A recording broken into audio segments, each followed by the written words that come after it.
pour les militaires. Et on poursuit le point sur les opérations de nos armées de la semaine passée. Et on commence avec l'Europe. De nouveaux exercices conjoints en Estonie au sein de l'opération Lynx. Les soldats français ont mené un exercice en partenariat avec la Ligue de défense estonienne, qui sont des réservistes largement impliqués dans la défense de leur pays.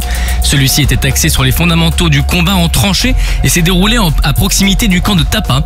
Le premier jour a été consacré aux techniques de protection et de défense de position. Le second a permis d'entretenir les techniques d'infanterie en phase offensive et défensive. Ces exercices opérationnels menés aux côtés des forces estoniennes sont essentiels pour approfondir l'interopérabilité entre partenaires. La France poursuit ses activités en Roumanie aux côtés de ses alliés au sein de la mission Aigle. L'exercice Black Scorpion a ainsi débuté cette semaine sur le camp de Chinku. Cet exercice vise notamment à approfondir les savoir-faire communs de la brigade multinationale Sud-Est dans le domaine du combat en zone urbaine et celui particulier des tranchées.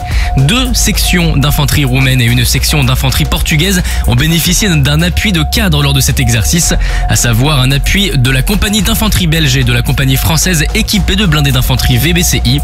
Des exercices d'appui aérien ont également été réalisés de nuit par les spécialistes du bataillon multinational.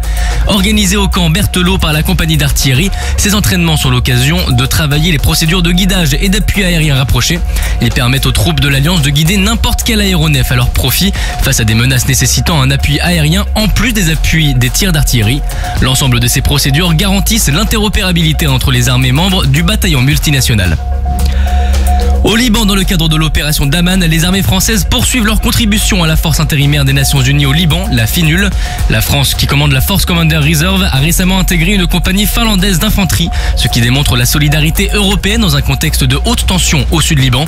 Le général espagnol Haroldo Lázaro Sáenz, le commandant de la FINUL, a effectué une visite auprès des militaires de la Force Commander Reserve. Il a exprimé aux militaires rencontrés sa satisfaction envers leur engagement et leur professionnalisme, le tout en soulignant la complexité de leur mission et de la période dans laquelle elle se déroule. Dans le Pacifique, la Marine nationale en opération de police des pêches. C'est le bâtiment de soutien et d'assistance d'outre-mer Bougainville qui a pris la mer le 14 août pour conduire cette patrouille à l'ouest des îles Marquises. Dans le cadre de cette mission, le Bougainville a contrôlé 3 navires conformément à la réglementation en vigueur. Celle-ci a assuré le respect des règles relatives aux espèces protégées et à la gestion des stocks. Chaque année, des bâtiments de dizaines de nations de la zone Pacifique patrouillent dans les eaux internationales pour contrôler les navires de pêche. La France s'engage, elle, en permanence contre les trafics illicites pour la protection des populations et de l'environnement dans le cadre du réseau des gardes-côtes du Pacifique. Sur terre, sur mer, comme dans les airs. Skyrock PLM, en équipe avec Uneo, la mutuelle des forces armées.